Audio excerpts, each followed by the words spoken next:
ಸಣ್ಣ ಜನರ ಮಕ್ಕಳ ಋಣ ತೀರಿಸುವುದಕ್ಕೆ ಸಾಧ್ಯವಿಲ್ಲ. ಗುರುಮಾತೆ ಬಿಬಿ ಹಡಪದ. ಶಿಷ್ಯರು ಉನ್ನತ ಹುದ್ದೆಯಲ್ಲಿ ಇದ್ದರೆ ತಂದೆ ತಾಯಿಗಿಂತ ಹೆಚ್ಚು ಖುಷಿ ಪಡುವವರು ಶಿಕ್ಷಕರು.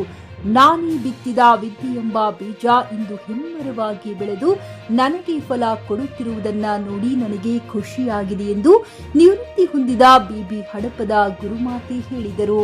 ತಾಲೂಕಿನ ಸ್ವರ್ಣ ಗ್ರಾಮದ ಸರ್ಕಾರಿ ಕನ್ನಡ ಗಂಡು ಮಕ್ಕಳ ಹಿರಿಯ ಪ್ರಾಥಮಿಕ ಶಾಲೆಯಲ್ಲಿ ಸುಮಾರು 27 ವರ್ಷ ಸೇವೆ ಸಲ್ಲಿಸಿ ವಯೋಸಹಜ ನಿವೃತ್ತಿ ಹೊಂದಿದ ಬಿಬಿ ಹಡಪದ ಗುರುಮಾತೆಯವರಿಗೆ ಬೀಳ್ಕೊಡುಗೆ ಹಾಗೂ ಅಭಿನಂದನಾ ಸಮಾರಂಭದಲ್ಲಿ ಅದ್ದೂರಿಯಾಗಿ ನೆರವೇರಿತು.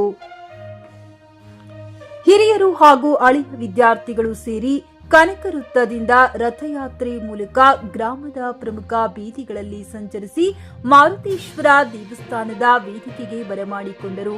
ಬಳಿಕ ಮಾತನಾಡಿದ ಬಿಬಿ ಹಡಪದ ಗುರುಮಾತೆ, ಸಾಗರದ ನೀರನ್ನು ಬೊಗಸೆಯಲ್ಲಿ ಹಿಡಿಯುವುದಕ್ಕೆ ಹೇಗೆ ಸಾಧ್ಯವಿಲ್ಲವೋ ಹಾಗೆ ನೀವು ತೋರಿದ ಪ್ರೀತಿ, ಗೌರವ, ಸನ್ಮಾನವನ್ನ ವರ್ಣನೆ ಮಾಡುವುದಕ್ಕೆ ಪದಗಳೇ ಬರುತ್ತಿಲ್ಲ ಎಂದು ಕೆಲವೊತ್ತು ಭಾವುಕರಾದರು.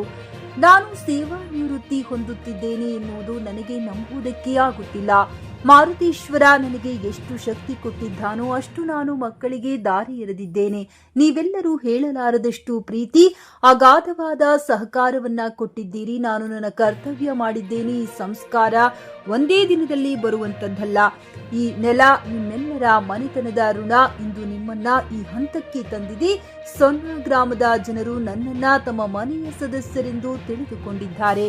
ನನ್ನ ಶಿಷ್ಯರು ಊಹಿಸಿಕೊಳ್ಳಲು ಆದಂತಹ ಪ್ರೀತಿ ಕೊಟ್ಟಿದ್ದಾರೆ. ನನಗೆ ಸನ್ಮಾನ ಮಾಡಿದಂತಹ ಎಲ್ಲಾ ಶಿಷ್ಯರಿ, ನಿಮ್ಮ ತಂದೆ ತಾಯಿಯರನ್ನ ಸರಿಯಾಗಿ ನೋಡಿಕೊಳ್ಳಿ.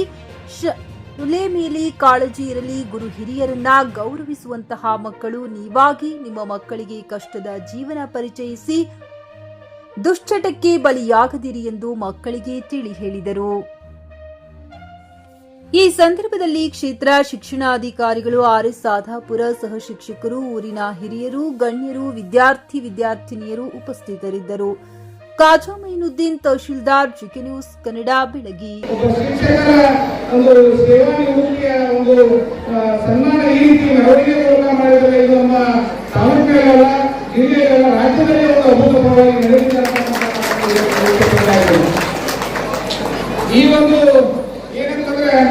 ಮನುಷ್ಯ ತನ್ನ ಜೀವನದಲ್ಲಿ ಏನನ್ನಾದರೂ ಸಾಧನೆ ಮಾಡಬಹುದು. ಆದರೆ ನಾವು ದುಡ್ಡು ಗಳಿಸಬಹುದು, ನಾವು ಅಧಿಕಾರ ಗಳಿಸಬಹುದು. ಆದರೆ ಈ ಒಂದು ಸಾರ್ವಜನಿಕ ಒಂದು ಸೇವೆಯನ್ನು ಸಲ್ಲಿಸುವುದರ ಮೂಲಕ ಇಷ್ಟು ಮೆಚ್ಚುಗೆ ಪಡೆಯತಕ್ಕಂಥದ್ದು ಸಾಮಾನ್ಯ ಅಲ್ಲ ಅಂತಕ್ಕಂಥದ್ದು. ಇಲ್ಲಿರ್ತಕ್ಕಂಥವ್ರು ಯಾವ ಸಾಮಾನ್ಯ ಅಲ್ಲ ಅಂತಕ್ಕಂಥದ್ದು. ಎಲ್ಲವೂ ಸಹಿತವಾಗಿ ಒಳ್ಳೆಯ ಒಂದು ಹುದ್ದೆಯಲ್ಲಿ ಗೌರವ ಅನ್ನೋದರ ಇದೆ.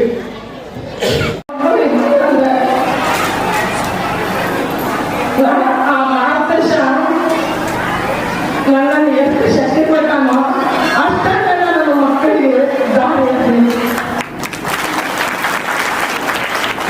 ಏನಾದರೂ ಎದುರು ಬಂದರೆ ನಾನು ಅದೇ ಬಂದಿದೆ. ನನಗೆ ಒಳ್ಳೆಯ ಬಂದು ನಿನಗೆ ಕೆಟ್ಟದ್ದು ಬಂದು ನಿನಗೆ ನನಗೆ ಬಂದಂತೆ ಈ ಸನ್ಮಾನ ಯಾವುದೇ ಪಿಯುಸಿ ಮುಗಿಸಿ ನರ್ಸಿಂಗ್ ಮಾಡಲು ಹಾಗೂ ಫಿಸಿಯೋಥೆರಪಿ ಮಾಡಲು ಇಚ್ಛಿಸುವವರಿಗೆ ಉತ್ತಮ ಅವಕಾಶ. ಹುಮ್ನಾಬಾದ್ನ ಎಚ್ಕೆಡಿಇಟಿಯ Umadevi Patil college of nursing ನಲ್ಲಿ ಬಿಎಸ್ಸಿ ನರ್ಸಿಂಗ್ ಹಾಗೂ ಡಿಪ್ಲೊಮಾ ನರ್ಸಿಂಗ್ ಕೋರ್ಸ್ ಲಭ್ಯ. ಹಾಗೂ ಭೀಮರಾವ್ ಪಾಟೀಲ್ ಕಾಲೇಜ್ ಆಫ್ ಫಿಸಿಯೋಥೆರಪಿನಲ್ಲಿ ಬಿಪಿಟಿ ಮತ್ತು ಎಂಪಿಟಿ ಸ್ನಾತಕೋತ್ತರ ಪದವಿ ಲಭ್ಯವಿದೆ. ಇಲ್ಲಿ ಪ್ರವೇಶ ಪ್ರಾರಂಭವಾಗಿದ್ದು ಉತ್ತಮವಾದ ಕ್ಲಾಸ್ ರೂಮ್, ಅನುಭವವುಳ್ಳ ಅಧ್ಯಾಪಕರಿಂದ ಬೋಧನೆ, ಪ್ರತ್ಯೇಕ ಲ್ಯಾಬ್ಗಳ ವ್ಯವಸ್ಥೆ, ಹೈಟೆಕ್ ಆಸ್ಪತ್ರೆಯೂ ಲಭ್ಯವಿದೆ. ಹಾಗೂ ವಿದ್ಯಾರ್ಥಿಗಳಿಗೆ ಪ್ರತ್ಯೇಕ ಹಾಸ್ಟೆಲ್ ವ್ಯವಸ್ಥೆಯೂ ಲಭ್ಯವಿದೆ. ಹಾಗಿದ್ರೆ ತಡೆಯಾಕೆ, ಹಿಂದೆ ಭೇಟಿ ನೀಡಿ. NH65 ರಸ್ತೆ, ವೀರಭದ್ರಗಿರಿ, ಸಿಂಧನಕೀರ ಕ್ರಾಸ್, ಹುಮ್ನಾಬಾದ್. ಹೆಚ್ಚಿನ ಮಾಹಿತಿಗಾಗಿ ಸಂಪರ್ಕಿಸಿ ಆಡಳಿತಾಧಿಕಾರಿ ಡಾಕ್ಟರ್ ಸದಾನಂದ ಪತ್ರಿ 9019078988.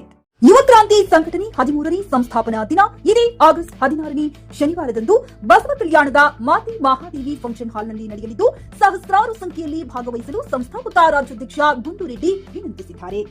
ರಾಜ್ಯದ ಯಾವುದೇ ತಾಲೂಕು ಜಿಲ್ಲೆಯಿಂದ ಸಂಘಟನೆ ಸೇರಾ ಬಯಸುವವರು ಇಲ್ಲಿ ಸಂಪರ್ಕಿಸಿ 9972767143.